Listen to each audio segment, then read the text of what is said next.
Hello, তুই গুলি খেয়ে মরবি, খানকি মাগি, তুই গুলি খেয়ে মরবি, জানোস নি?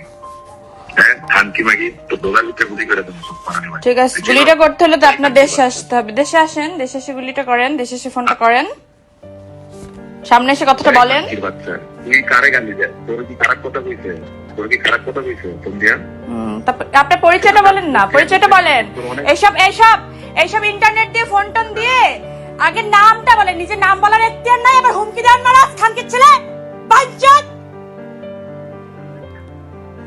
এবার চিত্রনায়িকা পরিমণিকে হত্যার হুমকি।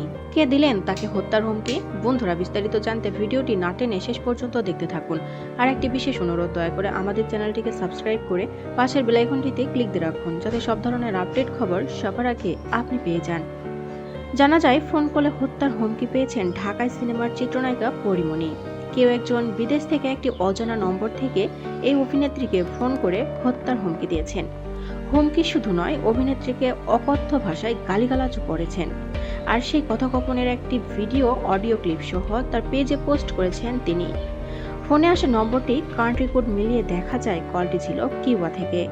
শেয়ার করা ভিডিওর ক্যাপশনে পরিমণি লিখেছেন, ভোট নিয়ে কিছু শেয়ার করা যাবে না। এরা কারা?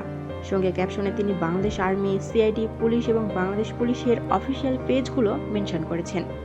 এ বিষয়ে পরিমণি বলেন, হুট করে একটি বিদেশি নম্বর থেকে আমাকে কল দিয়েই বিভিন্ন গালিগালাজ শুরু করেন।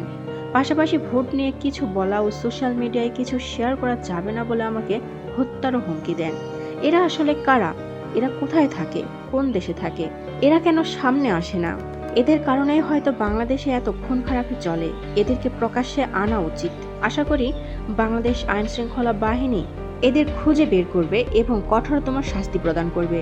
প্রিয় বন্ধুরা, এ ছিল এই মুহূর্তের সর্বশেষ আপডেট খবর। পরবর্তী আপডেট খবর সবার আগে পেতে হলে আমাদের চ্যানেলটি সাবস্ক্রাইব করে পাশের বেল আইকনটি অন রাখুন। এতক্ষণ সাথে থাকার জন্য ধন্যবাদ।